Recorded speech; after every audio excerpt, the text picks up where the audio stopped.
Hello everyone, welcome to my online classroom. और आज इस वीडियो में हम डिस्कस करेंगे, हम कंटिन्यू करेंगे अपना सेम चैप्टर क्लास 11 का पॉलिटिकल साइंस का first chapter constitution why and how. इससे पहले मैंने अपनी दो वीडियो में पहले ही आपके जो इसकी स्टार्टिंग जो प्रीवियस पेजेस थे वो डिस्कस कर लिए हैं। और आज हम पेज नंबर 12 डिस्कस करेंगे, जिसमें इंपॉर्टेंट हेडिंग जो आ रही है वो आपकी है the substantial provisions of a constitution.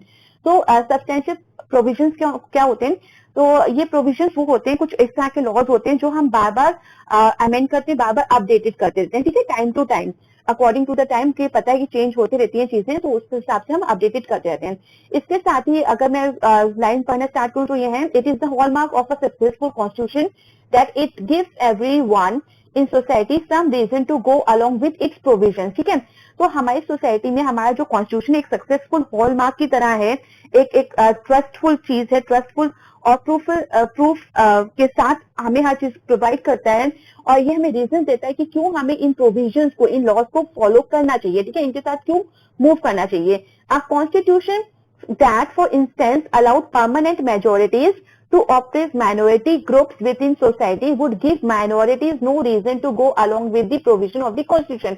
अगर फॉर एग्जाम्पल अगर मैं बात करूं कि अगर हम किसी भी परमानेंट मेजोरिटी, जो लोग स्ट्रेंथ में ज्यादा है किसी भी कंट्री में, अगर हम उसको अधिकार दे दें, कॉन्स्टिट्यूशन बोले कि नहीं आपको अधिकार है कि आप जो माइनॉरिटी कम्युनिटीज के लोग हैं, जो संख्या में आपसे कम है, आप उनको ऑपरेस करिए, आप उन पे रूल करिए, आप उन पे डोमिनेंस करिए, उनकी किसी इच्छाओं को पूरी मत करिए। ठीक है, तो इस तरह के अगर प्रोविजंस अगर कॉन्स्टिट्यूशन में मेंशन है और किसके फेवर में, मेजोरिटीज के फेवर में, तो उस देश में, उस सोसाइटी में जो माइनॉरिटीज हैं वो कभी भी ऐसे लॉ को फॉलो नहीं करेंगे। ठीक है, जो लिखा है कि minorities no reason to go along with the provision of the constitution. जब माइनॉरिटीज को उनकी खुद की पहचान वहां नहीं मिलेगी, आइडेंटिटी नहीं मिलेगी, उनके अधिकार नहीं मिलेंगे, तो वो कभी भी इस तरह के प्रोविजंस को, इस तरह के लॉज को कभी भी फॉलो नहीं करेगी।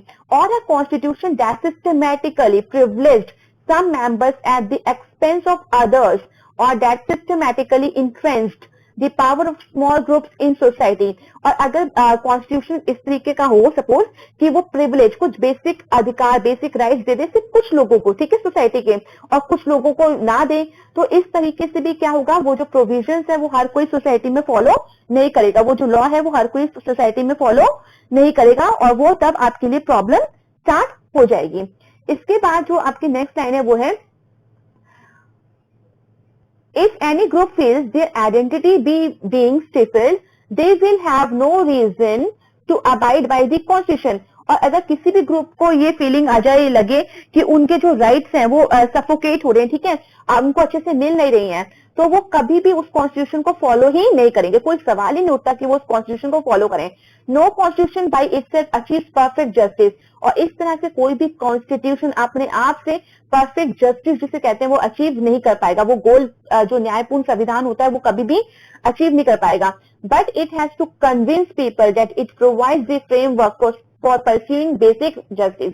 बट इस तरह के संविधानों को क्या करना पड़ेगा, लोगों को कन्विंस करना पड़ेगा कि वो एक तरह का ऐसा फ्रेमवर्क, आपको ऐसा कॉन्स्टिट्यूशन प्रोवाइड करेंगे जिसमें हर किसी को बेसिक जस्टिस मिलेगी। ठीक है, एक कॉमन जो जस्टिस होती है, न्याय होता है, वो सबको मिलेगी, वो सब फॉलो कर सकेंगे।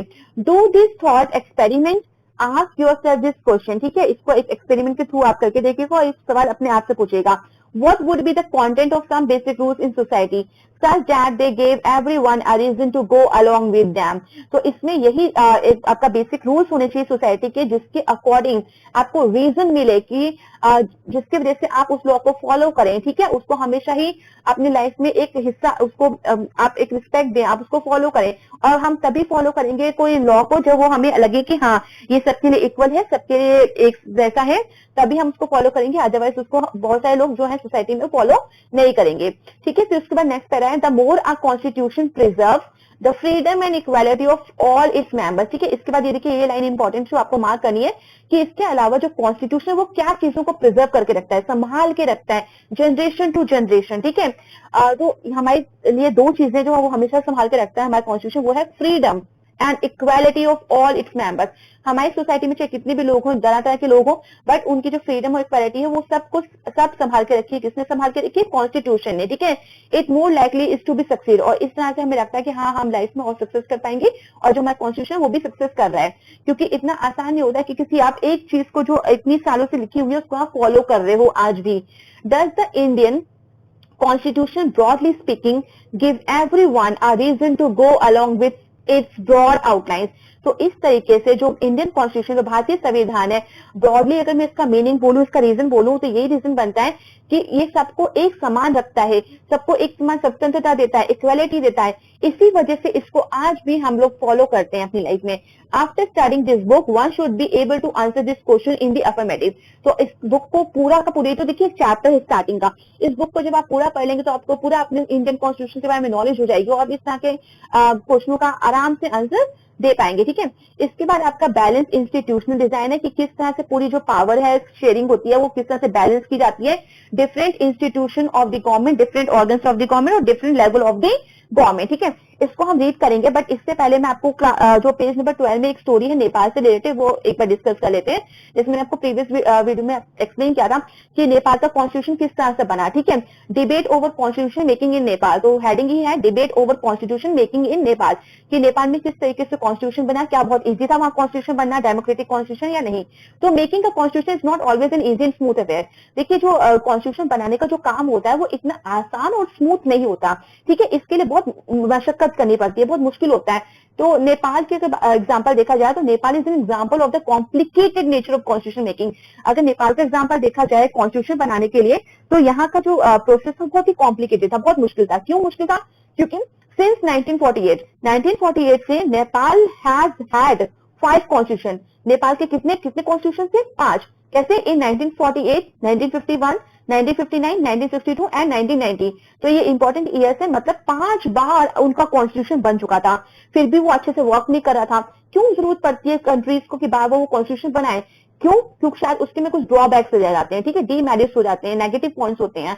तो इस वजह से वहां के लोग जो है उसको फॉलो करना ही नहीं चाहते उस कॉन्स्टिट्यूशन को। और किसी भी कंट्री में अगर वो फॉलो ही नहीं करेंगे तो what is the use of constitution? तो कॉन्स्टिट्यूशन का उपयोग क्या है, उसका इस्तेमाल क्या हुआ, उसकी वैल्यू क्या हुई? इसलिए नेपाल में 5 बार अगर देखा जाए तो कॉन्स्टिट्यूशन बदल चुका था, ठीक है। But all these constitution were granted by the king of Nepal. अच्छा, ये जो जितने भी कॉन्स्टिट्यूशन बने ये कौन दे रहा था? प्रोवाइड कर रहा था नेपाल का जो राजा था, king of Nepal. The 1990 constitution introduced a multi party competition. फिर क्या हुआ? जो 1990 में जो एक कॉन्स्टिट्यूशन बना उसके अनुसार उन्होंने इंट्रोड्यूस किया एक नया तरीके का सिस्टम। क्या system? Multi party competition. Multi party competition मतलब different different political parties election में पार्टिसिपेट करेंगी। Though the king continue to hold final powers in many respects. देखिए पॉलिटिकल पार्टी इलेक्शन तो लड़ेंगी, मगर जो फाइनल पावर होगी, जो शक्ति होगी, वो किसमें होगी? वो राजा के पास होगी। For many years Nepal was faced with militant political agitation for restructuring the government. अच्छा, यहाँ पे ये भी था कई सालों से ना, जो नेपाल है उसको बहुत दिक्कतें हुई थी, क्योंकि यहाँ पे जो मिलिटेंट जो पॉलिटिकल एजिटेशन, लोग जो पॉलिटिकल पार्टीज के थ्रू बार बार मूवमेंट स्टार्ट कर रहे थे, और उनकी क्या उम्मीद थी कि वो फिर से एक नई सरकार बनाए। The main issue was the role of the monarchy in the constitution of Nepal. अच्छा, मेन इशू जो था इस पूरे कॉन्स्टिट्यूशन नेपाल का, मेन इशू ये था रोल ऑफ द मोनार्ची। जो यहाँ का राजा था उसका जो रोल था वो इस यहाँ पे प्रॉब्लम क्रिएट करा था। Some groups in Nepal wanted to avoid the institution of monarchy and establish republic form of government. अच्छा, यहाँ पे राजा, हमेशा राजा के पास देखिए बिल्कुल इलेक्शन हो जाए, पॉलिटिकल पार्टी बन जाए, गवर्नमेंट बन जाए, मगर क्या होता था इससे पहले जो सरकार, जो भी पावर होती थी वो राजा के पास ही होती थी। तो जब पावर राजा के पास है तो जो भी वो फैसला लेना चाहता था वो ले सकता था।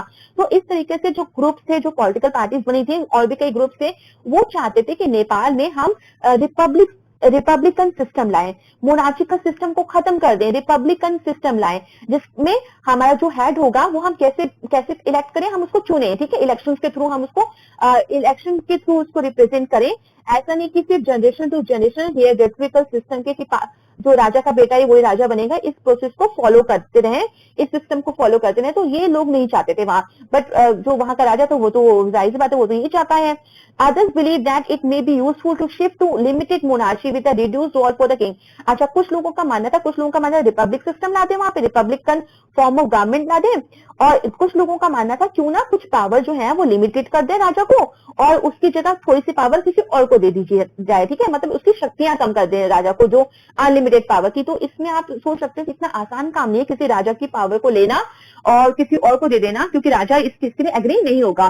फिर देखते हैं क्या होता है। The king himself was not ready to give up, जैसे अभी आपको बोला कि राजा बिल्कुल एग्री नहीं करेंगे इस चीज में। तो यहाँ भी वही था कि राजा जब कहा, सोचा गया कि उसको राजा रहने दें, बट उसकी कुछ पावर कॉन्स्टिट्यूशन को दे दे, है ना, गवर्नमेंट को दे दें। इस बात के लिए राजा बिल्कुल एग्री नहीं हुआ, उसने बिल्कुल मना कर दिया, मैं अपनी पावर को नहीं दूंगा। He took over all powers in the king himself was not ready to give up powers, ठीक है, वो पावर्स को देना नहीं चाहता था। He took over all powers in October 2002, और उसने बाकी जितनी पावर्स थी वो पूरी की पूरी ले ली 2002 में। Many political parties and organisation demanded the formation of new constituent assembly. इसके बाद क्या हुआ, जो मैनी पॉलिटिकल पार्टीज जो वहां पे थी, ऑर्गेनाइजेशन उन्होंने बनाई और उन्होंने बार बार डिमांड किया। क्या डिमांड किया, मूवमेंट्स लाए, रैलीज करी और डिमांड करा कि हमें नया कॉन्स्टिट्यूट असेंबली चाहिए। न्यू कॉन्स्टिट्यूट असेंबली क्यों चाहिए, ताकि नया कॉन्स्टिट्यूशन बने, ठीक है, क्योंकि आपने इंडिया में पढ़ा होगा जो हमारा जो कॉन्स्टिट्यूशन बनाया है वो किसने बनाया है, किस बॉडी ने बनाया है, कॉन्स्टिट्यूट असेंबली ने बनाया। तो वहां भी इसी चीज की फरमाइश हुई। फिर क्या हुआ, the communist party of Nepal, जिसको मॉइस्ट बोलते हैं, was in the four front of the struggle for a popularly elected constitute assembly. अच्छा, वहां की जो कम्युनिस्ट पार्टी थी नेपाल की, वो हमेशा आगे रही इस काम के लिए, उसकी ये सबसे बड़ी डिमांड थी। उसने बहुत स्ट्रगल किया कि हमें इलेक्टेड कॉन्स्टिट्यूट असेंबली चाहिए नया कॉन्स्टिट्यूशन बनाने के लिए। इसके बाद क्या हुआ, फाइनली बाद में under pressure of popular agitation मतलब मूवमेंट, डिफरेंट जब ये मूवमेंट्स होते गए राजा के खिलाफ बार बार, तो प्रेशर में आके बाद में राजा ने क्या कहा, the king had to install a government acceptable to the agitating parties. फिर राजा ने ये बात के लिए एग्री कर लिया, ठीक है आप अपनी गवर्नमेंट बना लीजिए, मैं एक्सेप्ट करता हूँ गवर्नमेंट, जो भी पॉलिटिकल पार्टीज मूवमेंट कर रही है वो उसके अंतर्गत रह के वो बना लें गवर्नमेंट।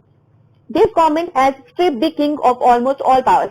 अच्छा, जब ये गवर्नमेंट बन गई तो उसने पूरी जो राज्य की शक्तियां थी उसको एकदम लिमिटेड कर दिया।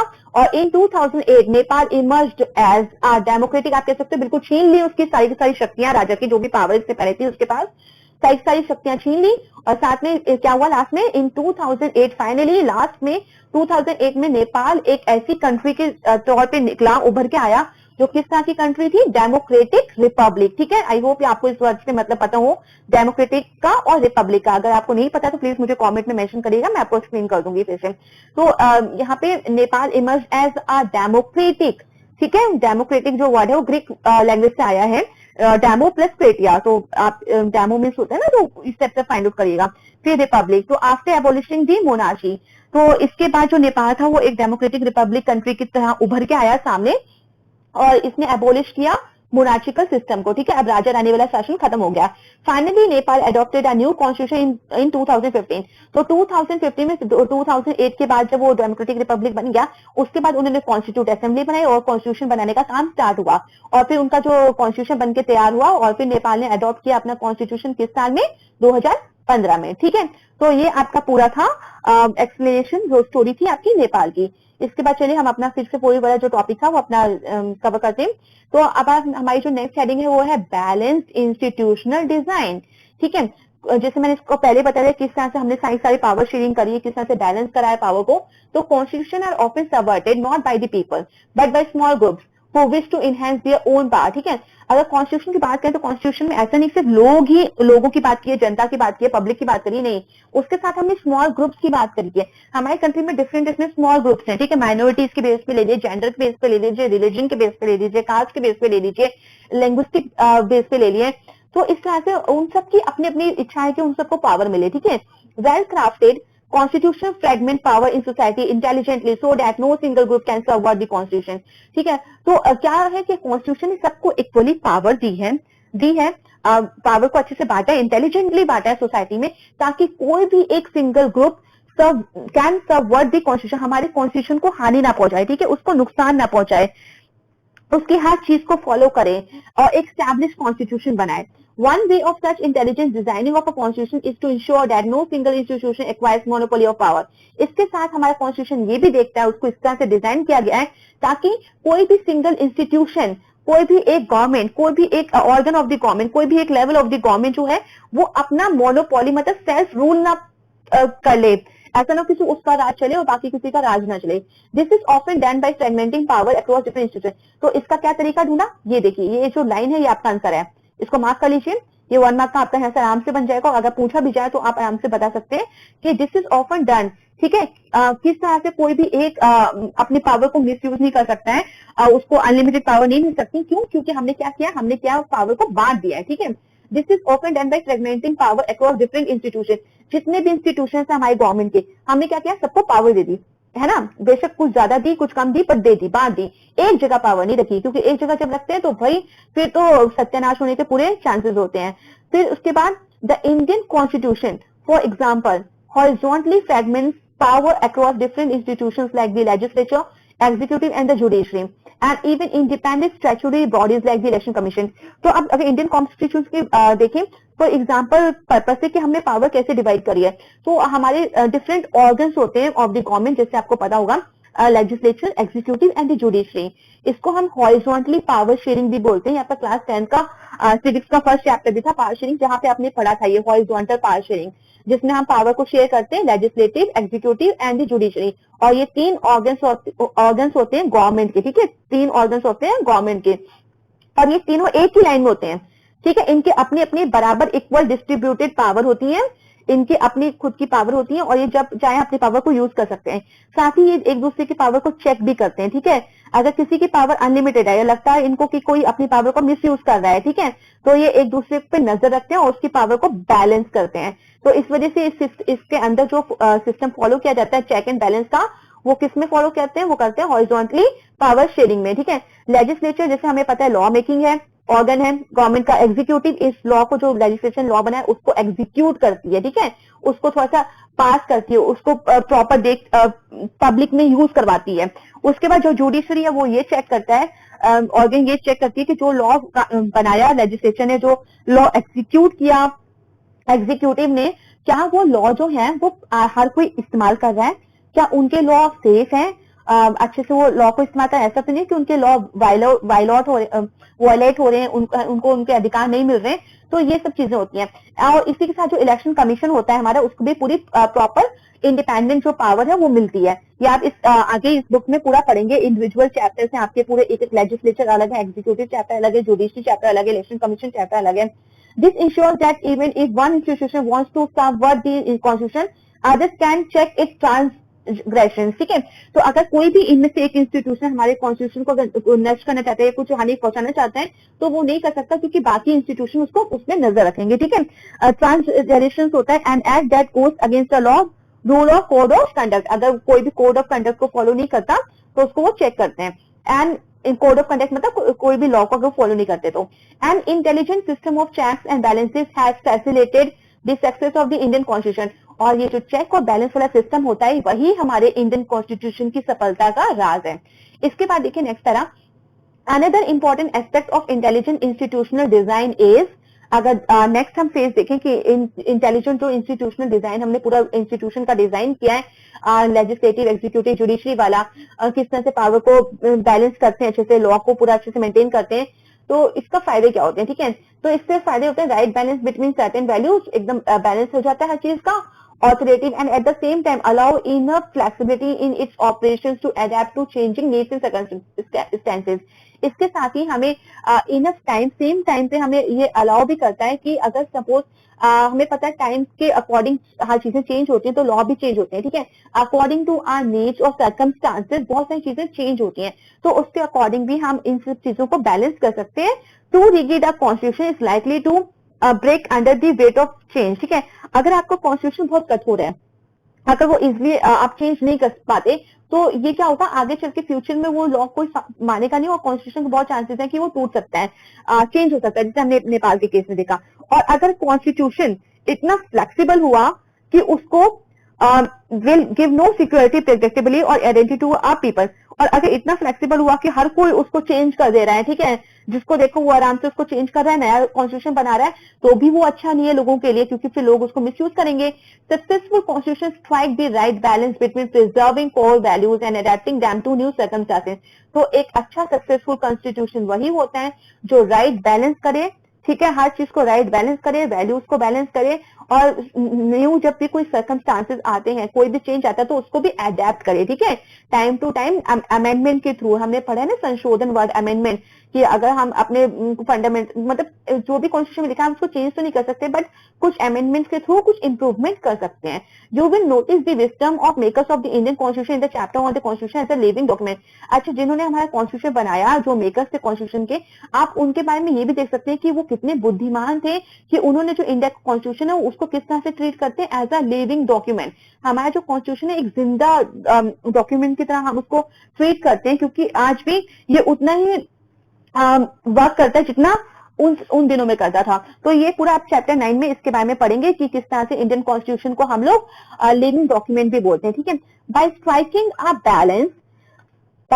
अ balance between the possibility to change the provisions and the limits on such changes, the constitution has ensured that it will survive as a document respected by people.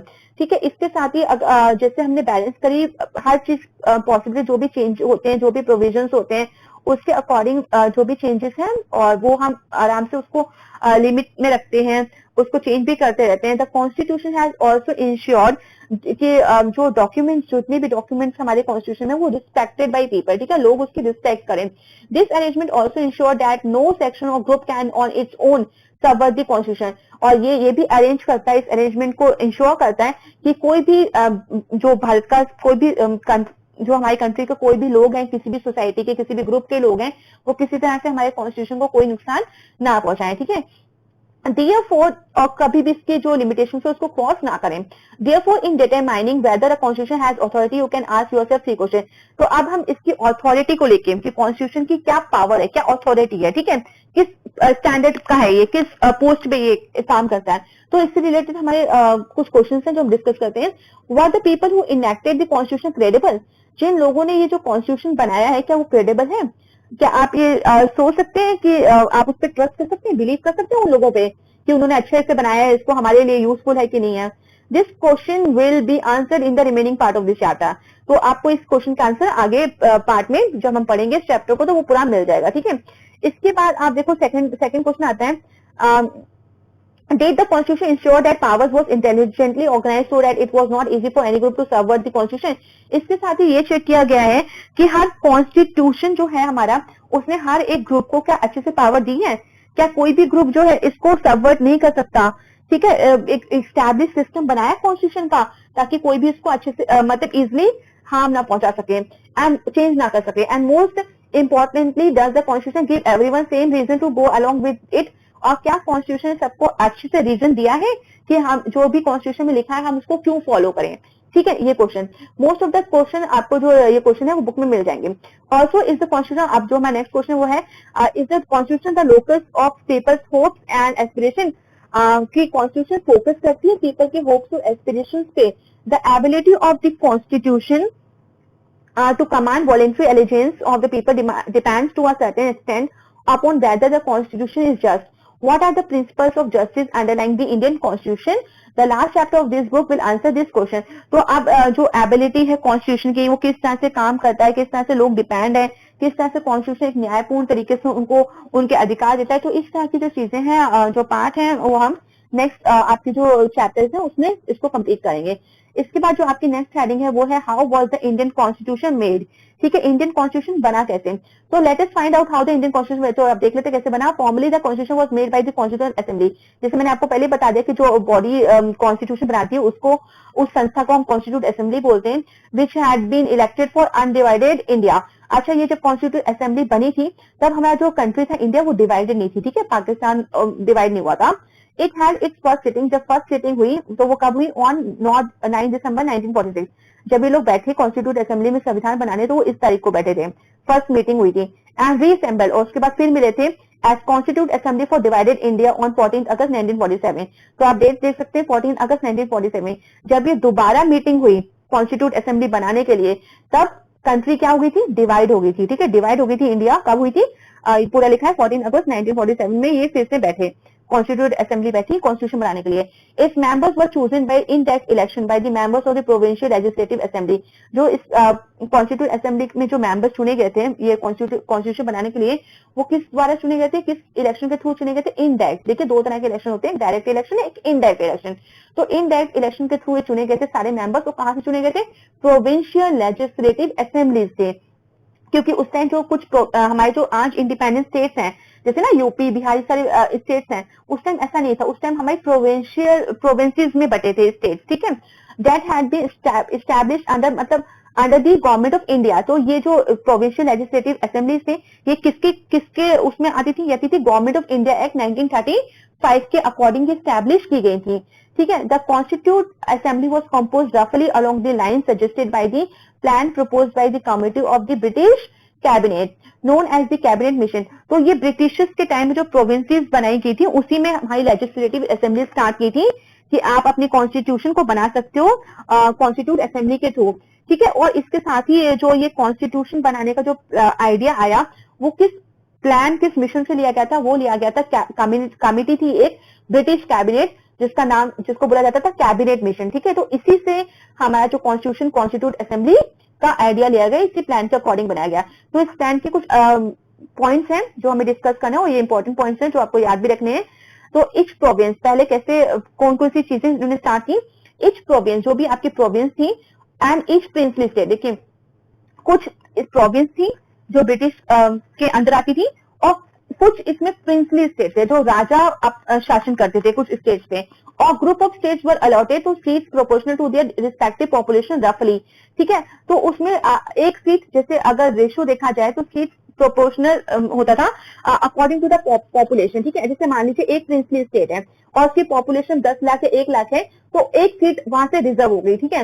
As a result the provinces that were under direct British rule. देखिए जैसे मैंने आपको बताया कि provinces थी क्या?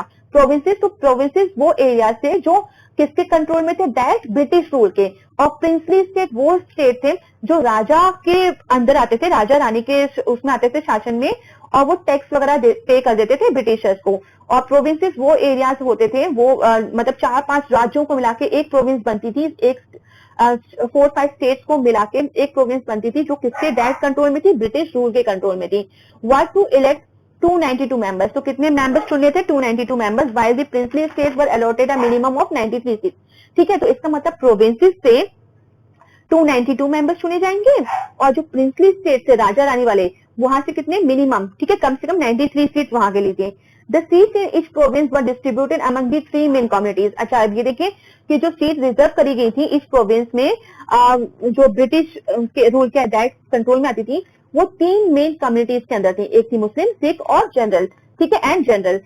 तो इसमें आपके सारे जो भी रिलीजन होते थे वो आ जाते थे। मुस्लिम्स के लिए अलग सीट थी, सिक्स के लिए अलग रिजर्वेशन थे, और जनरल के लिए अलग थे, in proportion to their respective population. और साथ में पॉपुलेशन के हिसाब से, ठीक है, मतलब जिसकी पॉपुलेशन ज्यादा है उसको सीट ज्यादा। Members of each community in the provincial legislative assembly elected their own representatives by the method of proportional representation with single transferable vote. अच्छा जो मेंबर्स थे ईच कम्युनिटी के प्रोविंशियल लेजिस्लेटिव असेंबली में, जैसे मुस्लिम, सिक्स और general, तो वो जो अपने जो भी रिप्रेजेंटेटिव चुनेंगे वो किस मेथड के थ्रू चुनेंगे? वो चुनेंगे proportional representation with single transferable vote वाले मेथड के हिसाब से वो उस रिप्रेजेंटेटिव को चुनेंगे। तो इस तरह से पूरी कॉन्स्टिट्यूट असेंबली बनी थी। फिर उसके बाद देखिए the method of selection in the case of representatives of princely states was to be determined by consultation, ठीक है। और ये जो मेथड था सिलेक्शन का, आप किस तरह से सिलेक्ट करोगे अपने रिप्रेजेंटेटिव्स का प्रिंसली स्टेट्स में, वो किस तरह से था? डिस्कस करके, ठीक है, कंसल्ट करके, एक दूसरे से पूछ के उस बेसिस पे ये चुने जाते थे। उसके बाद आपका जो नेक्स्ट आता है टॉपिक, वो फिर देखते हैं the previous section discusses the 3 factors that make a constitution effective and respectable. तो प्रीवियस सेक्शन में हमने 3 फैक्टर्स पढ़े जिसकी वजह से हमें पता चलता है कि किस तरह से कॉन्स्टिट्यूशन इफेक्टिव और रिस्पॉन्सिबल बना। How far does the Indian constitution pass this test. अब ये भी देखना है कि जो इंडियन कॉन्स्टिट्यूशन इतना इफेक्टिव रिस्पेक्टेबल तो रहा, क्या ये हमेशा फ्यूचर में रहेगा, है ना, किस तरह से हर टेस्ट को ये पास करता रहेगा। तो अब आता है आपका next topic, composition of the constitute assembly, और ये पेज नंबर आपका 16 में ये टॉपिक दिया गया है, ठीक है। आप पेज वाइज याद रखिएगा किस पेज पे आपको कौन से टॉपिक को कवर करना है, आप इसको अंडरलाइन करते जाइए क्योंकि ये सारे इंपॉर्टेंट कंटेंट आ रहा है रिगार्डिंग जो कॉन्स्टिट्यूशन और कॉन्स्टिट्यूट असेंबली, क्योंकि यहीं से आपके क्वेश्चन बनेंगे। As a consequence of the partition, result देखो मैं पार्टीशन का, जब पार्टीशन हो गया under the plan of 3 June 1947, those members who were elected from territories which fell under Pakistan ceased to be members of the constitute assembly, ठीक है।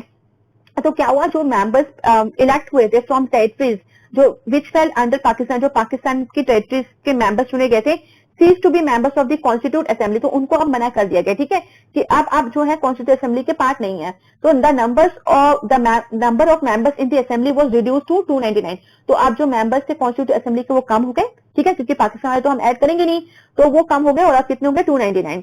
The constitution was adopted on 26 नवंबर 1949, ये line बहुत important है, आप देखोगे NCERT की जो starting की कोई भी बुक होती है उसमें जब भी प्रीएम्बल या कॉन्स्टिट्यूशन का दिया जाता है प्रीएम्बल, तो उसमें पूरा 26 नवंबर 1949 दिया जाता है, और ये हर कॉम्पिटेटिव एग्जाम्स में पूछा जाता है। देखिए एडॉप्टेड वाली डेट आ रही है, हमारा जो कॉन्स्टिट्यूशन है वो कब अडॉप्ट हुआ था, 26 नवंबर 1949 में, और 284 members were actually present on 24 January 1950 and appended their signature to the constitution as finally passed, और जिस दिन ये पूरा पास हुआ वो था 24 जनवरी 1950, उस दिन 284 मेंबर्स प्रेजेंट थे जिन्होंने साइन किया, उसको पास किया। The constitution came into force, अच्छा पास तो हो गया इस डेट में, देखिए 3 डेट आ रही है यहाँ पे, और जो कॉन्स्टिट्यूशन केम इनटू फोर्स, जब कॉन्स्टिट्यूशन यूज कब हुआ, ठीक है, हमने उसको यूज कब करना स्टार्ट किया, तो वो किया हमने उसको यूज करना स्टार्ट किया, मतलब अपनी लाइफ में फॉलो करना स्टार्ट किया 26 जनवरी 1950। फिर से एक बार 26 नवंबर 1949 को अडॉप्ट हुआ, पास हुआ साइन के थ्रू, जब साइन किया गया 24 जन 1950, और 26 जनवरी से आराम से इसको हमने इस्तेमाल करना, अपनी लाइफ में फॉलो करना स्टार्ट कर दिया। द कॉन्स्टिट्यूशन वाज, तो इसको अंडरलाइन कर लीजिएगा, the constitution was thus framed against the backdrop of the horrendous violence that the partition unleashed on the subcontinent। तो इस तरह से पूरा का पूरा जो हमारा जो कॉन्स्टिट्यूशन था वो किस तरह से फ्रेम किया गया, एक जगह से दूसरी जगह, मतलब स्ट्रॉन्ग इमोशन, स्ट्रॉन्ग फोर्स के साथ पूरा का पूरा फैलाया गया हर जगह, ताकि पूरा जो सब कॉन्टिनेंट है आपका, जो सब कॉन्टिनेंट जैसे जानते हैं कि एक लार्ज लैंड मास होता है, और जिसमें डिफरेंट कंट्रीज होती हैं, डिफरेंट कॉन्टिनेंट होते हैं, जिसमें बोलूं a large land mass that forms a part of a continent, specially the part of Asia that includes India, Pakistan and Bangladesh, ठीक है। तो एक आपका जो कॉन्टिनेंट होता है उसके अंदर जो आपकी कंट्रीज होती हैं वो आपकी सब कॉन्टिनेंट होते हैं, तो इंडिया भी एक तरह का सब कॉन्टिनेंट भी है, वो किसका सब कॉन्टिनेंट है, वो एशिया का सब कॉन्टिनेंट है। फिर इसके बाद but it is a tribute to the fortitude of the framers that they were not only able to draft a constitution under immense pressure but also learned the right lessons from the unimaginable violence that accompanied the partition। अच्छा ये भी example था कि किस तरह से हमारे framers ने पूरी मेहनत के साथ हमारे कॉन्स्टिट्यूशन को पूरा का पूरा अच्छे से बनाया, फ्रेम किया, फॉर्टिट्यूड मतलब करेज के साथ, पेशेंस के साथ उन्होंने पूरा करेज पेशेंस दिखाया, इतनी डिफिकल्टीज में जब पूरा देश का पार्टीशन हो रहा था उस कंडीशन में उन्होंने पूरा का पूरा जो एक प्रेशर के साथ उन्होंने पूरे कॉन्स्टिट्यूशन को बनाया, ड्राफ्ट किया, और इसके साथ उन्होंने ये भी सीखा अपनी लाइफ में कि जब पार्टीशन इस तरह के होते हैं तो किस तरह से राइट लेसन उन्हें सीख भी मिली इससे, ठीक है। इस तरह के जो अनइमेजिनेबल, उन्होंने कभी इस तरह के वायलेंस की, हिंसा की कल्पना नहीं करी थी। The constitution was committed to a new conception of citizenship. अब जो कॉन्स्टिट्यूशन ने कमिटेड किया, जो न्यू कंसेप्शन दिए सिटीजनशिप के, है ना, इंडियन सिटीजनशिप, अगर आप किसी भी कंट्री में रहते हो तो एज अ सिटीजन आपको उस देश की सिटीजनशिप मिलती है, नागरिकता मिलती है।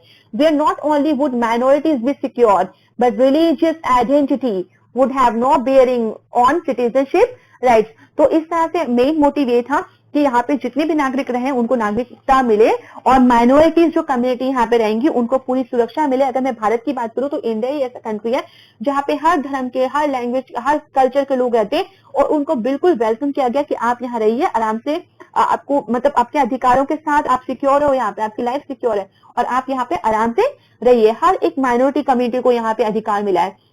But religious identity would have no bearing on citizenship rights. But कभी भी ऐसा नहीं कि रिलीजियस आइडेंटिटी सिटीजनशिप राइट्स पे कभी भारी पड़ी हो, ऐसा नहीं है, ठीक है।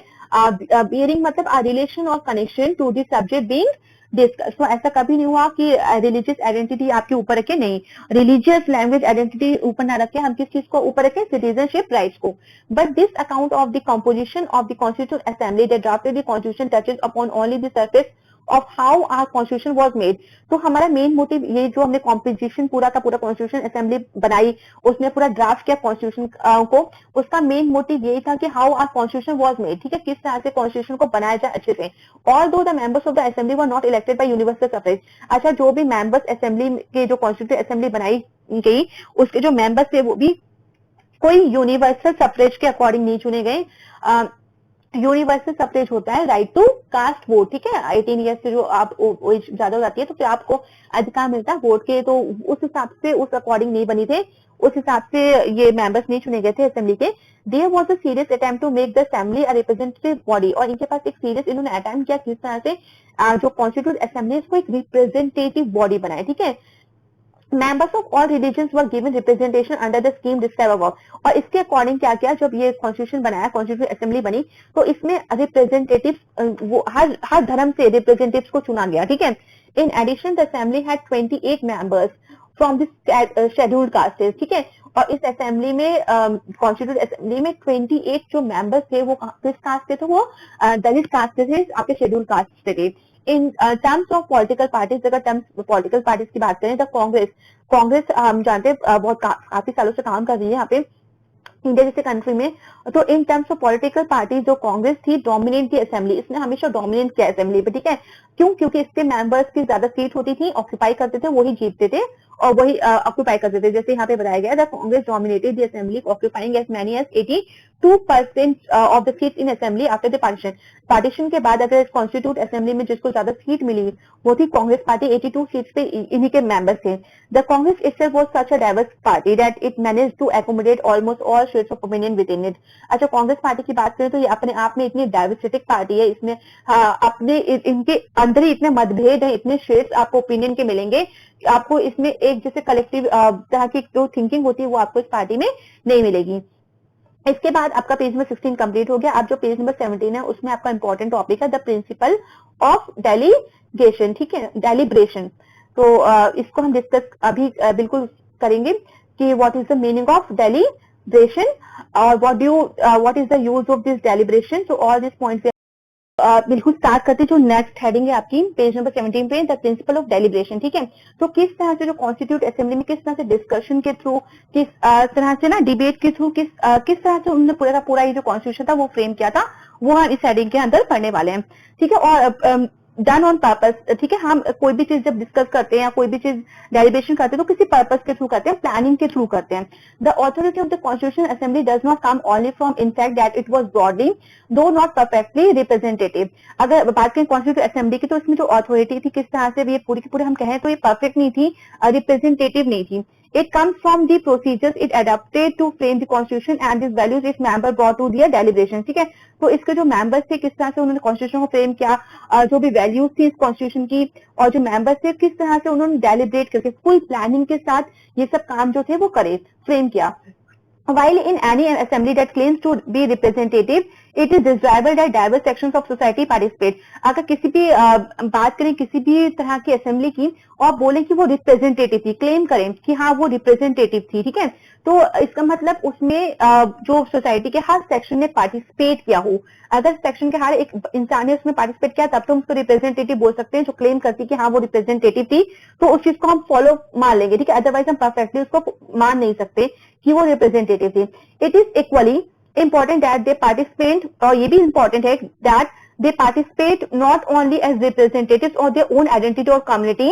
और ये भी नहीं हम कह सकते कि इक्वली इंपॉर्टेंट, इस बात का भी हमें ध्यान रखना है कि जो भी रिप्रेजेंटेटिव्स आए अलग अलग सेक्शनों से आए सोसाइटी के, वो सिर्फ अपनी आइडेंटिटी को लेकर ना आए हो कि बंगाली हैं कि हम बिहार के हैं ना, इस टाइप से नहीं, और या फिर एक कम्युनिटी को कि हम ईसाई धर्म को दिखा रहे हैं, अपनी कम्युनिटी को दिखा रहे हैं, या फिर हम हिंदू कम्युनिटी को दिखा रहे हैं, इस चीज को नहीं। Each member deliberated upon the constitution with the interest of the whole nation in mind. तो ये लाइन आपकी इंपॉर्टेंट है, इसको मार्क करिए कि ईच मेंबर का जो मेन मोटिव है, प्लान है इस कॉन्स्टिट्यूशन को बनाने का, पर्पसली जो मिले आके बनाने के लिए, उनका मेन मोटिव क्या था, वो किस चीज को दिमाग में रख के आए कि हम यहाँ पे आए हैं अपने देश को रिप्रेजेंट करने के लिए, अपने देश के हितों को सुरक्षित रखने के लिए, ठीक है, अपनी कम्युनिटी और अपनी आइडेंटिटी को दिखाने नहीं आए थे यहाँ पे। There were often disagreements among members. ये बिल्कुल कॉमन है कि जब भी डिफरेंट लोग मिलते हैं एक जगह आते हैं तो उनकी थिंकिंग अलग होती है, उस वजह से एग्रीमेंट जो भी चीजें होती है कॉन्ट्रैक्ट की या कोई भी चीज होती है तो एग्री नहीं करते, डिसएग्री ज्यादा होते हैं। But few of this agreements could be traced to members protecting their own interest. अच्छा, कभी कभी ये होता है, ये कुछ डिसएग्रीमेंट क्यों होते थे, क्योंकि वो अपनी कम्युनिटीज को इंटरेस्ट के बारे में सोचते थे, उनको प्रोटेक्ट करने के लिए सोचते थे, देश को हित को नहीं सोचते थे। There were legitimate differences of principle and the differences were many. ठीक है।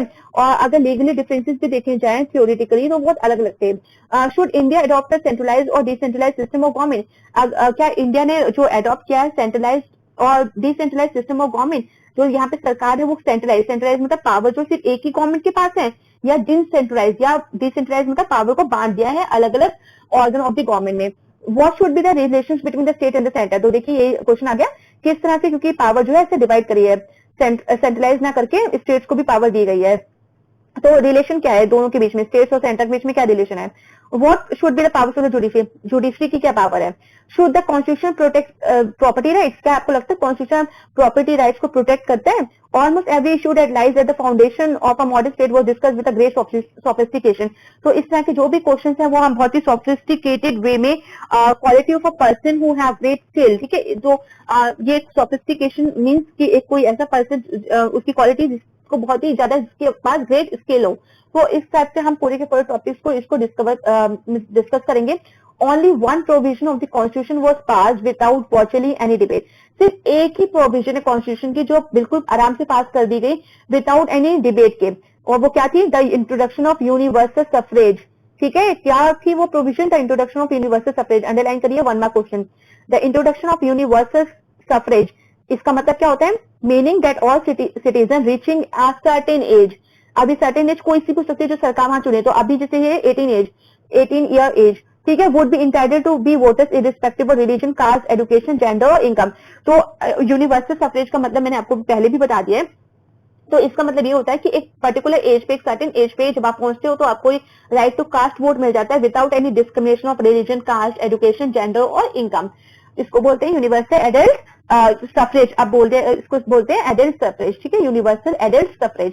सो while the members said no need at all to discuss the issue of who should have the right to vote, every other matter was seriously discussed and debated। ठीक है, तो चलो एक तो ये चीज हो गया कि कौन राइट टू वोट किसको मिल जाएगा, बट इसके बाद और भी ऐसे टॉपिक्स है जिसको बहुत ही अच्छे से सीरियसली डिस्कस किया गया, डिबेट किया गया। तो डेलिब्रेशन में हम यही चीजें करते हैं। डेलिब्रेशन का मतलब होता है डिस्कस और डिबेट करना।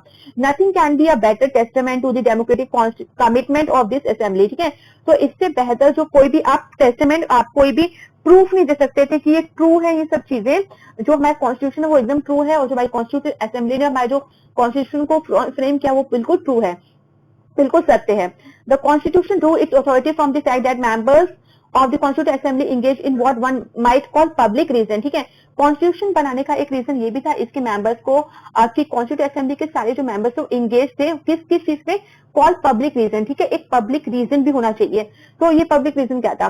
The members of the assembly place the great Infosys on discussion and recent argument. ठीक है, तो इसके जो पूरे के जो भी मेंबर्स थे वो किस चीज पे ज्यादा फोकस करते थे? डिस्कशन। ठीक है ना, क्योंकि हमने पढ़ा है कि जब हम लोग डिस्कस करते हैं तो हर एक की जो नॉलेज है वो एक दूसरे से शेयर की जाती है। ठीक है, आपको पता चलता है हाँ ये इंसान के पास कितनी नॉलेज है, और फिर जब डिस्कशन के थ्रू एक होता है कि एक अच्छा सा हमें रिजल्ट मिल जाता है। हम सोचते हैं जैसे अगर मैं कोई भी डिफिकल्टी लाऊं, कोई प्रॉब्लम लाऊं, 10 लोगों से सोल्यूशन मांगू तो हर कोई अपने लेवल पे सोल्यूशन देगा उस चीज का, और जो आपको अच्छा लगे आप वो सोल्यूशन ले लीजिए।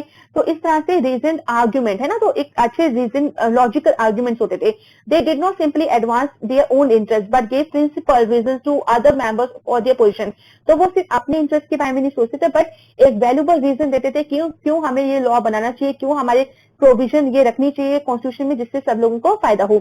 The very act of giving reasons to other makes you move away from simply a narrow consideration of your own interest, because you have to give reasons to others to make them go along with your view point. तो जब आप किसी को अपना reason देते हो और आप चाहते हो कि उस रीजन को फॉलो किया जाए, उस पे बेस पे काम किया जाए, उसके बेसिस पे, तो आप बिल्कुल आप उनको समझाओगे। ठीक है, आप उनको एग्री करवाना पड़ेगा आपको, उसके लिए आपको रीजन देने पड़ेंगे। ठीक है, तो आज भी वही है कि साइंस जैसे हम बोलते हैं एकदम लॉजिकल थिंग्स होती हैं, हम कोई भी सुनी सुनाई बातों को नहीं मानते, हमें उसका प्रूफ चाहिए होता है। तो द वॉल्यूमिनस डिबेट्स, वॉल्यूमिनस मतलब बहुत ही लार्ज वे में डिबेट्स हुए, काफी लंबे समय तक डिबेट्स हुए इन द कॉन्स्टिट्यूटिव असेंबली में, where each clause of the constitution, जो भी कॉन्स्टिट्यूशन का एक एक क्लॉज, एक एक पार्ट है, एक एक लाइन है, वो subjected to a scrutiny and debate, ठीक है, आप उसको एक सब्जेक्ट बन गया है वो इस तरह का कि आप उसको रीचेक कर सकते हो। स्क्रूटनी मींस मतलब रीचेक कर सकते हो, आप उसको डिबेट कर सकते हो। Is a tribute to public reason at its best.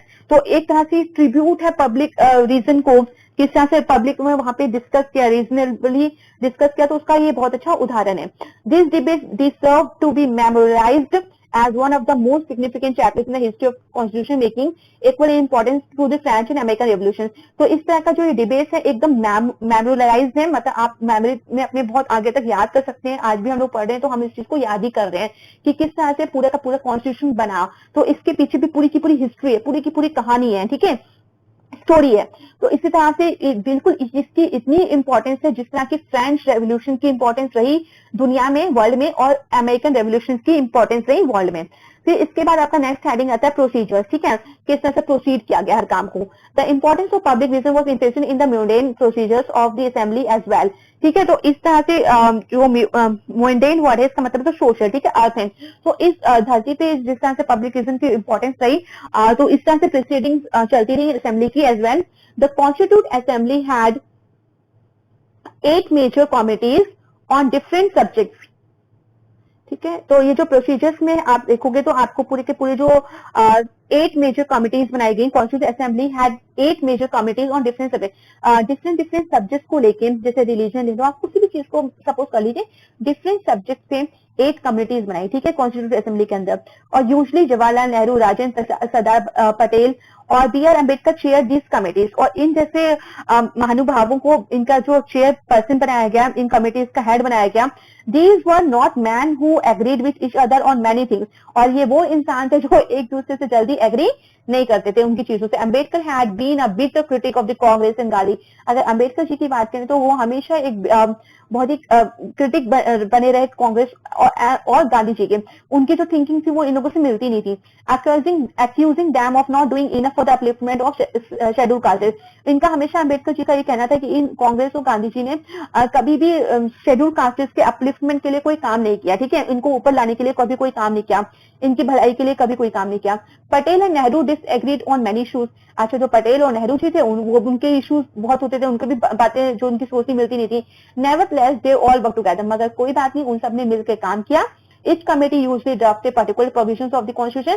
उन लोगों ने मिलकर, हर कमेटी जो 8 कमेटी थी, मिलकर जुल के आराम से काम किया, प्रोविजंस बनाई और कॉन्स्टिट्यूशन को फ्रेम किया, ठीक है। Usually an attempt was made to reach a consensus with the believe that provisions agree to by all. और उनका मानना इसी कंसेंसस पे उन्होंने काम किया कि आगे चल के जो ये प्रोविजंस है वो हर कोई एग्री करे, हर एक जो भी लॉ लिए गए हैं, कहीं से भी ये बनाए गए हैं, हर एक उस प्रोविजंस पे हर कोई एग्री करे, उसको फॉलो करे। Would not be detrimental to any particular interest, ऐसा ना हो कि वो किसी कम्युनिटी का, किसी पर्टिकुलर इंसान के लिए वो हार्मफुल रहे। डेट्रीमेंटल मतलब harmful. Some provisions were subject to the vote, ठीक है, कुछ provisions को लगता है, कुछ provisions were subject to the vote, but in each instance every single argument, query or concern was responded to with great care and in writing। The assembly met for 166 days। और जो assembly थी वो कितने दिन की, पूरी total assembly की जो मीटिंग्स हुई वही 166 डेज में, spread over 2 years and 11 months। तो इसका मतलब जो हमारा कॉन्स्टिट्यूशन असेंबली की बार मीटिंग होती रही, किस लिए मीटिंग होती रही, कॉन्स्टिट्यूशन बनाने के लिए। तो ये जो पूरा का पूरा अगर देखा जाए तो ये मिले थे 166 डेज, और ये चला था spread over 2 years and 11 months, ठीक है। इस sessions were open to the press and public alike. और उसके बाद जब ये पूरा का पूरा प्रोसीजर कंप्लीट हुआ, पूरी मीटिंग कंप्लीट हुई, जो कि पूरा 2 साल और 11 मंथ का पूरा टाइम था, उसके बाद जो कॉन्स्टिट्यूशन बन के आया और फिर इसको पब्लिकली प्रेस को बता दिया गया, पब्लिकली सबको इसको बता दिया गया कि हाँ हमने कॉन्स्टिट्यूशन बना दिया है। फिर इसके बाद आप देखो तो 2 साल और 11 मंथ्स और 18 डेज लगे थे, तो अप्रोक्सीमेटली 3 years का टाइम माना जाता है हमारे कॉन्स्टिट्यूशन मेकिंग को। इसके बाद आपका next heading inheritance of the national movement. हमने कौन कौन सी चीजें जो है नेशनल मूवमेंट से ली, इनहेरिट किया गया अपने कॉन्स्टिट्यूशन बनाते time. But no constitution is simply a product of the assembly that produces it. An assembly as diverse as the Constituent Assembly of India could not have functioned if there was no background consensus on the main principles of the Constitution should इंश्राइन। तो हमारा जो constitution जो भी constitution assembly ने बनाया बिल्कुल डाइवर्सिटिक था, बहुत ही अलग अलग तरह के लोग रहते थे, हर सबने अपने अपने हिसाब से फंक्शन किया और तब जाके हमारा जो कॉन्स्टिट्यूशन था वो उभर के आया। This principle were falls during the long struggle for freedom, और जो प्रिंसिपल थे वो काफी लॉन्ग स्ट्रगल जो फ्रीडम का चलता रहा, आजादी का, वहां से भी थोड़े से पॉइंट्स लिए गए। फॉल्स मतलब कॉपीड, फेक भी रहा काफी चीजें। For decades preceding the promulgation of the constitution, जब constitution को publicly announce किया गया, the national movement had debated many questions that were relevant to the making of the constitution। तो काफी सारे questions put up किए गए जो किससे related थे, relevant थे making of the constitution से। The shape and form of government India should have, the values it should uphold, the inequalities it should overcome, answers forced in those debates were given their final form in the constitution. तो इस तरह से जब इन्होंने question यहाँ से put up हुए और जो भी आंसर्स उनको मिले तो ऐसा लगा कि शायद आंसर जो है वो सही नहीं है, जो डिबेट से उनको आंसर मिले। तो इस तरह से धीरे धीरे वो फाइनल फॉर्म बन गया, कॉन्स्टिट्यूशन का फाइनल फॉर्म क्रिएट हुई। Perhaps the best summary of the principles that this nationalist movement brought to the constitute assembly is the objective resolution, the resolution that define the aims of the assembly. तो इसकी best summary अगर principles की देखें तो national movement को लिया गया, brought to the constitute assembly is the objective resolution. तो नेशनल मूवमेंट्स को की जो थ्योरी थी पूरी की पूरी उसको ऑब्जेक्टिव रेजोल्यूशन के थ्रू लिया गया और मूव्ड बाय नेहरू इन 1946।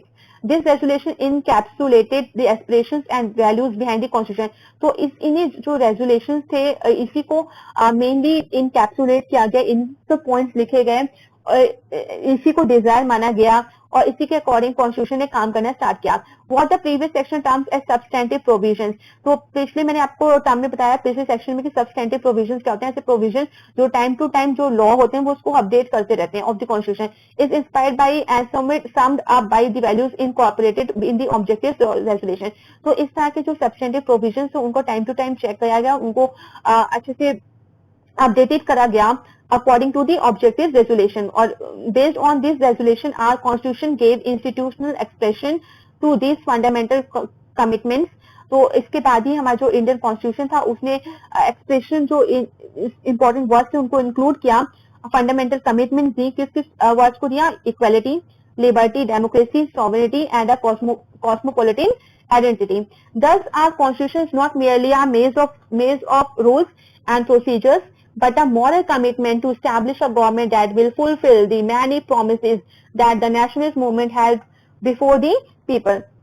तो इसी के साथ जो कॉस्मोपॉलिटन मतलब कि पूरे संसार भर को अपना मानने वाला। तो यहाँ पे लोगों ने हमेशा जैसे फंडामेंटल कमिटमेंट, इक्वालिटी होनी चाहिए, लिबर्टी होनी चाहिए, डेमोक्रेसी होनी चाहिए, सॉवरेनिटी, सुप्रीम पावर होनी चाहिए और साथ में कॉस्मोपॉलिटन आइडेंटिटी के हर तरह के लोग यहाँ पे रहते हैं। तो हमारा जो पूरा का पूरा जो भारत है वो एक ही है, इस तरह की आइडेंटिटी को माना गया। तो कॉन्स्टिट्यूशन ने इस सारी बातों को फॉलो करा और जो कि मेन पॉइंट थे जो नेशनल मूवमेंट जब हुए तो लोगों ने यही सब चीजें चाहिए कि हमें क्या मिले, हमें समानता मिले, हमें स्वतंत्रता मिले, है ना, और हमें सुप्रीम पावर मिले। तो इस तरह के पॉइंट्स को पूरा इंक्लूड किया गया। उसके बाद देखिए main points of the objective resolution. Objective resolution के जो मेन पॉइंट्स इंक्लूड करे गए हैं वो आपके ये सारे पॉइंट्स हैं जो आपको रीड करने हैं और ये सारे इंपॉर्टेंट पॉइंट्स हैं जो आपको लर्न भी करने हैं। तो ये कुछ इस तरह के पॉइंट्स हैं। सबसे पहले India as an independent sovereign republic. India किस तरह की कंट्री बनेगी? इंडिया एक इंडिपेंडेंट सॉवरेनियन रिपब्लिक कंट्री बनेगी। इसके बाद India shall be a union of erstwhile, ठीक है, तो अर्स्टवाइल मतलब होता है प्रीवियस, ठीक है, तो India shall be a union of erstwhile British Indian territories, Indian states and other parts outside British India and the Indian states are as willing to be a part of the union। तो इस तरह से पूरे के पूरे जितने भी part थे इंडिया के उसको एकदम एक्सप्लेन कर दिया गया कि ये सारी टेरिटरीज हैं जो ब्रिटिश इंडिया के टाइम में उनके कंट्रोल में थी, है ना, प्रिंसली स्टेट प्रोविंसेस, अब वो पूरे के पूरा किसका पार्ट है? इंडिया का। Territories forming the union shall be autonomous. जो भी टेरिटरीज इंडिया के पास है वो सब ऑटोनोमस है, यहाँ की सरकार खुद इस पे राज करेगी, जो रूल चाहे वो बना सकती है, गवर्नमेंट एडमिनिस्ट्रेशन अपना चला सकता है हर एक यूनियन में और जो भी शक्तियां वो इनमें यूनियन में समाहित रहेंगी। फिर नेक्स्ट पॉइंट है all powers and authority of sovereign independent India and its constitution shall flow from the people. और जितनी भी पावर होगी, अथॉरिटी होगी, सुप्रीम पावर, देखिए सॉवरेन मतलब होता है सुप्रीम पावर, इसका मतलब आप अपने स्वतंत्रता आपको मिल गई है, आप अपनी तरह से काम कर सकते हैं, लॉ बना सकते हैं और कोई भी दूसरी कंट्री आपके मामलों में इंटरफियर नहीं करेगी। और पूरा का पूरा जो राज है, जो कॉन्स्टिट्यूशन है, वो किसके लिए बनाया गया? पीपल के द्वारा, और पीपल ही यहाँ पे आराम से रूल करेंगे। और people of India shall be guaranteed and secure social economic political justice. और इंडिया के जितने भी लोग हैं उनको क्या गारंटी मिली इस ऑब्जेक्टिव रेजोल्यूशन के अंदर? कि उनको सोशल, इकोनॉमिक, पॉलिटिकल जस्टिस, इस तरह की जस्टिस मिलेगी, इक्वलिटी मिलेगी, स्टेटस, किस तरह की अपॉर्चुनिटीज, हर जगह अपॉर्चुनिटीज इक्वल मिलेंगी, एंड इक्वली बिफोर लॉ, हर कोई कानून के आगे समान है। फंडामेंटल फ्रीडम्स मिलेंगी, कौन कौन सी? फ्रीडम ऑफ स्पीच, आप जो बोलना चाहे आप बोल सकते हैं विद प्रूफ। एक्सप्रेशन, किसी को मतलब आप गलत मतलब अब्यूज नहीं कर सकते। एक्सप्रेशन, आप बिल्कुल जो सोचना चाहते हैं, आप जो सोचते हैं उसको एक्सप्रेस करिए। बिलीव, फेथ है ना, जो भी आप फेथ मानते हैं उसको आप बिलीव करिए। वर्शिप करिए। वोकेशन, जो भी आप चुनना चाहते हैं करियर वो चुनिए। एसोसिएशन करिए एंड एक्शन करिए। Subject to law and public morality, ठीक है, बट सब्जेक्ट टू लॉ, कानून के अंदर रहते हुए, पब्लिक मोरालिटी के अंतर्गत रहते हुए। The minorities, backward and tribal areas, depressed and other backward class shall be provided adequate safeguard. इसके साथ ही जो माइनॉरिटीज कमिटीज हैं, बैकवर्ड क्लासेस हैं, ट्राइबल एरियाज में जो लोग रहते हैं, बैकवर्ड क्लासेस हैं, उनको भी सेफ गार्ड किया जाए, उनको भी सुरक्षा प्रदान की जाए। फिर नेक्स्ट पॉइंट है the territorial integrity of the republic and sovereign right on land, sea and air shall be maintain according to justice and law of civilised nation. इसके साथ ही जो इंडिया की पूरी टेरिटरीज हैं, रिपब्लिक कंट्री की जो territories हैं, उसमें उनकी खुद की सुप्रीम पावर रहेगी, चाहे वो लैंड एरिया हो, सी एरिया हो, चाहे एयर एरिया हो। ऐसा नहीं कि कोई दूसरी कंट्री वहां पे आके कोई भी एक्टिविटी कर सके। The land would make full and willing contribution to the promotion of world peace and welfare of mankind. इसके साथ ही मेन मोटिव ये भी है कि हम अपने जो हमारी कंट्री वो हमेशा प्रमोट करेगी वर्ल्ड पीस को, शांति को। हम वे मतलब किसी से लड़ते नहीं है, शांति को प्रमोट करेगी हमेशा, और वेलफेयर ऑफ मैनकाइंड, हमेशा लोगों के भलाई के लिए काम करती रहेगी। इसके बाद नेक्स्ट हेडिंग आती है इंस्टीट्यूट। ये हमारे सारे पॉइंट्स हैं आपके ऑब्जेक्टिव रेजोल्यूशन के मेन पॉइंट जो आपको याद करने हैं। 5 मार्क्स का क्वेश्चन यहाँ से बन सकता है। फिर नेक्स्ट आपका आता है इंस्टीट्यूशनल अरेंजमेंट, जो नेक्स्ट हेडिंग है हमारी। इंस्टीट्यूशनल अरेंजमेंट की हेडिंग से समझ में आ रहा है कि किस तरह से हमने पावर को शेयर करा है, ठीक है। तो ये टॉपिक हमने पहले भी पढ़ लिया, एग्जीक्यूटिव, लेजिस्लेचर और जुडिशरी वाला। तो चलिए थोड़ा सा और देख लेते हैं किस तरह से पूरा इंस्टीट्यूशन अरेंजमेंट हमारी कंट्री में होता है, फॉलो किया जाता है। The third factor ensuring effectiveness of a constitution is the balanced arrangement of the constitution of government. तो जो थर्ड फैक्टर है जो इंश्योर करता है कॉन्स्टिट्यूशन इफेक्टिव है कि नहीं है, तो ये है हमारा balanced arrangement of the institution of government. तो ये अंडरलाइन करिए, balanced arrangement of the institution of government. और गवर्नमेंट की जितनी भी ऑर्गन या लेवल है उसको हम किस तरह से अरेंज करते हैं, बैलेंस करते हैं। तो इसमें इसका बेसिक प्रिंसिपल यही होता है, फंक्शन यही होता है, सिद्धांत यही है कि किस तरह से डेमोक्रेटिक कंट्रीज जो है वो लोगों की सुरक्षा करें, उनके हित के लिए काम करें। The Constituent Assembly spent a lot of time on involving the right balance among the various institutions like the executive। तो Constituent Assembly बहुत टाइम खर्च किया, बहुत मेहनत की है, किस तरह से उसने पावर को इक्वल शेयर किया है executive, legislative and the judiciary में। This led to the adoption of the parliamentary form and the federal arrangement। और इसी की वजह से आज जो हमारी कंट्री है वो पार्लियामेंट्री फॉर्म पे चलती है।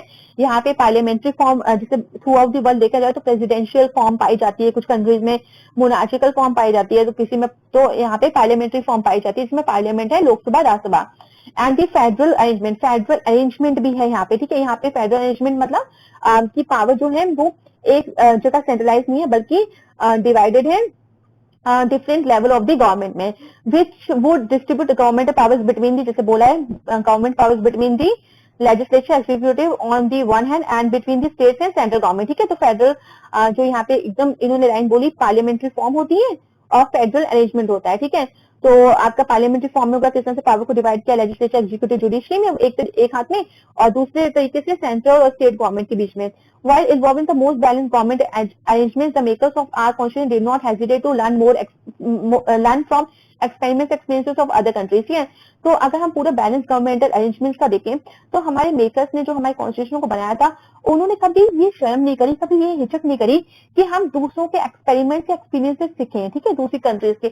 उन्होंने बहुत शौक से, अगर माना जाए तो बहुत काफी पैसे खर्च किए गए थे जब कॉन्स्टिट्यूशन असेंबलीज के मेंबर्स को दूसरे देशों में भेजा गया था और कहा गया था कि आप दूसरे देशों के कॉन्स्टिट्यूशन को पढ़ के आइए, वहां के नागरिकों को देख के आइए कि किस तरह से वहां के कॉन्स्टिट्यूशन में क्या क्या पॉइंट्स है। तो उसी को लेके हमारे कॉन्स्टिट्यूशन में काफी सारे प्रोविजंस और काफी सारे वर्ड दूसरे कॉन्स्टिट्यूशन, दूसरी कंट्रीज की कॉन्स्टिट्यूशन से लिए गए। तो वही है कि नॉलेज आपको जहां से मिले आप ले लो। Thus the framers of the constitution were not averse to borrowing from other constitutional tradition in it। तो framers ने बिल्कुल ये बोरो किए हैं हर जगह से। Indeed, it's a testament means proof and to their wide learning that they could lay their hands upon any intellectual argument or historical example that was necessary for fulfillment fulfilling the task at hand. तो इसके साथ जो एक हमें सबूत मिलता है, testament एक सबूत मिलता है कि किस तरह से जो हमारे यहाँ के जो लीडर थे, किस तरह से उनकी लर्निंग थी, उन्होंने बिल्कुल अच्छे से हर चीज को समझा, दूसरे देशों में आके पूरी नॉलेज कलेक्ट करी और फिर पूरा एकदम टास्क, एकदम परफेक्ट टास्क, एकदम अच्छे से उन्होंने ये टास्क को पूरा किया और डिफरेंट जो प्रोविजंस थे उनको डिफरेंट कंट्री से बोरो किया। But borrowing this ideas was not slavish imitation. देखिए ऐसा नहीं कि हमने किसी चीज से कोई चीज ली गई है तो हम स्लेविश इमिटेशन, हम एक गुलामी वाला इमिटेशन नहीं कर रहे हैं, फार फ्रॉम इट, ये इससे बहुत दूर की बात जो हम सोच सकते हैं। इस provision of the constitution had to be dependent on ground that it was suited to Indian problems and aspiration. वास्तव में ये प्रोविजन क्यों हमने अलग अलग कंट्रीज से ली, क्योंकि हमारे देश में अलग अलग कंट्री और सब कंट्रीज की बात करें तो वहाँ एक ही रिलीजन के लोग होते हैं, एक ही लैंग्वेज के लोग होते हैं, ठीक है, उनमें इतना कॉम्प्लेक्स नेचर, एथनिक कॉम्पोजिशन इतना कॉम्प्लेक्स नहीं होता। बट इंडिया की बात करें तो इंडिया में हर तरह के लोग हैं, हर तरह की प्रॉब्लम्स और डिजायर होते हैं। तो इस वजह से ही इसी ग्राउंड, इस बेस पे ही हमने बोरो किया है डिफरेंट डिफरेंट प्रोविजंस को अपनी कंट्री में, अपने कॉन्स्टिट्यूशन में, ताकि हमारा जो कॉन्स्टिट्यूशन है वो बहुत ही सक्सेसफुल रहे। और वो अभी भी अगर ये चल रहा है इतने सालों में तो ये एक इसका बहुत अच्छा एग्जांपल और प्रूफ है। India was extremely lucky to have an assembly that instead of being parochial in its outlook could take the best available everywhere in the world and make it their own। तो India इस तरह से एक lucky माना जाता है कि उसके लिए कि उसने डिफरेंट डिफरेंट कंट्रीज एक पूरी असेंबली को मिली, कॉन्स्टिट्यूट असेंबली मिली, और इंस्टेड ऑफ बीइंग पैरोशियल मींस होता है only concern with small issues that happen in your local areas. तो ऐसा नहीं कि स्मॉल और लोकल एरियाज में उन्होंने ये बातें सोची और उसको बोरो किया प्रोविजंस को, बट नहीं, उन्होंने नेशनल लेवल पे हर एक इंसान को समझ के, हर एक की यहाँ के जो डाइवर्सिटी को समझ के उन्होंने इन सब प्रोविजंस को समाहित किया गया, जिससे कभी किसी को फ्यूचर में कोई प्रॉब्लम नहीं हो। अगर कुछ वर्ड्स ऐसे भी थे जो पहले हमारे कॉन्स्टिट्यूशन में प्रीएम्बल में एडेड नहीं थे, ठीक है ना, फिर उनको भी उन वर्ड्स को बाद में ऐड किया गया ताकि देखा गया कि किस तरह की हमारे यहाँ डाइवर्सिटी पाई जाती है। तो यहाँ पे doctor B R Ambedkar presiding over discussion in the constitution assembly, तो वो एक पिक्चर यहाँ पे दी गई है विद प्रूफ कि हाँ कॉन्स्टिट्यूशन असेंबली बनी थी, वहां पे काम हुआ है, ठीक है। तो सोवेरियन, सेकुलर है ना, सेकुलरिज्म, ये सब वर्ड जो है सोवेरियन, सोशलिस्ट, सेकुलरिज्म, ये वर्ड बाद में 42 अमेंडमेंट के थ्रू हमारे कॉन्स्टिट्यूशन में ऐड किए गए प्रीएम्बल में। इसके बाद देखिए जो लास्ट पेज है आपका, पेज नंबर 22, उसमें देखिए जो प्रोविजन जो मैंने अभी बात की कि बोरो किया गया है ना दूसरी कंट्रीज से, तो वो कौन सी डिफरेंट कंट्रीज हैं जहाँ से मेन प्रोविजन को एडेप्टेड किया जो हमें किसी दूसरे की अच्छी बात लगे। देखते हैं, कहते हैं ना कि आपको जो किसी की अच्छी बातें लगे तो आप उसको अपने बिहेवियर में एडेप्ट कर लीजिए, उसको अडॉप्ट करिए, है ना। तो इसी तरह से हमें भी दूसरे देशों की कंट्रीज के कॉन्स्टिट्यूशन से जो भी अच्छी चीजें लगी वो हमारे जो मेकर्स थे उन्होंने अडॉप्ट कर लिया उन चीजों को। तो provisions adapted from constitution of different countries, कौन कौन से कॉन्स्टिट्यूशन क्या क्या बातें ली हैं, ये देखिए यहाँ से बहुत क्वेश्चन बनते हैं, कभी कभी 5 नंबर का एकदम क्वेश्चन बन जाता है कि डिफरेंट प्रोविजंस लिखिए जो डिफरेंट डिफरेंट कॉन्स्टिट्यूशन से, डिफरेंट कंट्रीज के कॉन्स्टिट्यूशन से बोरो की गई हैं, अडॉप्ट की गई हैं। तो अब आप ये सब लिख सकते हो कि ब्रिटिश कॉन्स्टिट्यूशन से ये चीजें ली गई हैं, आयरिश कॉन्स्टिट्यूशन आयरलैंड, ठीक है, यहाँ से ये चीजें ली गई है, फ्रेंच कॉन्स्टिट्यूशन से ये चीजें ली गई हैं, कैनेडियन कॉन्स्टिट्यूशन से ये चीजें ली गई हैं, और यूनाइटेड स्टेट्स कॉन्स्टिट्यूशन से ये चीजें ली गई हैं, ये पॉइंट्स लिए गए हैं, ये प्रोविजंस ली गई हैं, ठीक है। और कभी सिर्फ वो एक नंबर में पूछते तो ये कॉम्पिटेटिव एग्जाम से रिलेटेड भी बहुत इंपॉर्टेंट क्वेश्चन बनते हैं। अच्छा, 1 मार्क को ऐसे पूछ लेंगे कि लिबर्टी, इक्वालिटी एंड फ्रेटर्निटी, है ना, जो प्रिंसिपल है वो ये वर्ड है वो कहाँ से लिए गए, तो आंसर क्या होगा, फ्रेंच कॉन्स्टिट्यूशन, ठीक है। फ्रेटर्निटी मतलब ब्रदरहुड, भाईचारा, भाई बंधुत्व, है ना, मिलजुल के रहे, हर कोई कंट्री में हमारा भाई है ना, वो वाली फीलिंग से एक देश में मिलजुल के रहे। तो ब्रिटिश कॉन्स्टिट्यूशन का देख लेते हैं क्या पार्ट ले गए। फर्स्ट पास द पोस्ट, फिर parliamentary form of government, the idea of the rule of law, institutions of the speaker and her his role, law making procedure. Irish constitution से लिया गया directive principles of state policy. French constitution से principles of liberty, equality and fraternity लिया गया। इसके बाद United State constitution से charter of fundamental rights, जो हमारे फंडामेंटल राइट्स है वो यूनाइटेड स्टेट कॉन्स्टिट्यूशन से लिया गया। इसके साथ ही power of judicial review and independence of judiciary जैसे इंपॉर्टेंट जो कॉन्सेप्ट है हमारी जुडिशरी सिस्टम से, वो यूनाइटेड स्टेट्स कॉन्स्टिट्यूशन से ये प्रोविजंस ली गई। लास्ट में कैनेडियन कॉन्स्टिट्यूशन से quasi federal form of government, और इसका मतलब क्या होता है, federal system with a strong central government. It means quasi federal में क्या होता है, आपकी डिफरेंट लेवल टाइप की गवर्नमेंट होती है, सेंट्रल गवर्नमेंट, स्टेट गवर्नमेंट, और जो सेंट्रल गवर्नमेंट होती है वो काफी स्ट्रॉन्ग गवर्नमेंट होती है, ठीक है, मेन गवर्नमेंट होती है, तो उसको बोलते हैं quasi federal form of government, जो इंपॉर्टेंट क्वेश्चन बन जाता है आपका। इसके बाद आपका आता है the idea of residual power, ठीक है। तो इस तरह से ये जो प्रोविजन है, मेन इंपॉर्टेंट जो प्रोविजन है वो दूसरे कॉन्स्टिट्यूशन से बोरो किए गए, ये सारे प्रोविजन जो बहुत इंपॉर्टेंट है।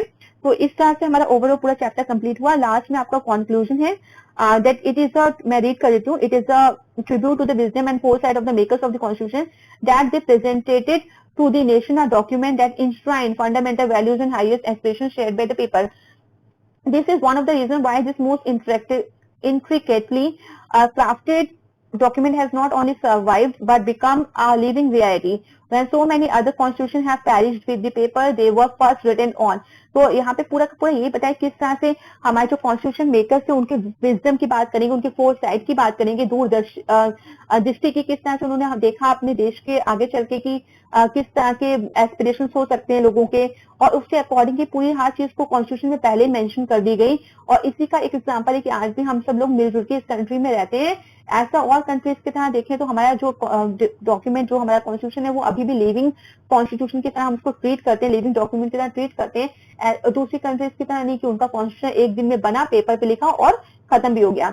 India constitution is a unique document. अगर देखें तो इंडिया का जो कॉन्स्टिट्यूशन एक बहुत ही यूनिक डॉक्यूमेंट है which in turn became an example for many other constitution. और ये एक तरह का एग्जांपल की तरह हम देख सकते हैं दूसरी कॉन्स्टिट्यूशन के लिए। Most notably south Africa. The main purpose behind the long search that went on for almost 3 years was to strike the right balance so that institutions created by the constitution would not be hazard or tentative arrangements but would be able to accommodate the aspirations of the people of India for a long time to come. You will know more about these arrangements through the study of the remaining chapters in this book. तो इसके बाद आप Indian constitution के बारे में आगे भी और चैप्टर्स में पढ़ेंगे। तो यहाँ पे यही बोला किस तरह से पूरा इंस्टीट्यूशंस में बैलेंस करके चला पावर को, कभी सेंट्रलाइज नहीं किया, डिसेंट्रलाइज करके चला पावर को। और ऐसा भी नहीं था कि जो हैप हैजार्ड बैडली ऑर्गेनाइज किया गया हो या टेंटेटिव मतलब अनसर्टेन चीजों को इसमें इंक्लूड किया गया, ऐसा नहीं है। और हर किसी के एस्पिरेशन का पूरा ध्यान रखा गया, उनको फैसिलिटीज एकोमोडेट मतलब हर तरह की फैसिलिटीज को प्रोवाइड किया गया। और उसी का रीजन है कि आज इंडिया में हर धर्म के लोग आराम से शांतिपूर्वक रहते हैं। ठीक है, तो ये आपका मेन पूरा जो चैप्टर में जो भी हमने रीड किया उसका कंक्लूजन था। तो ओके, तो इस तरह से आपका ये पूरा चैप्टर कंप्लीट हो गया है। तो thank you everyone and please like share and subscribe this channel for more updates.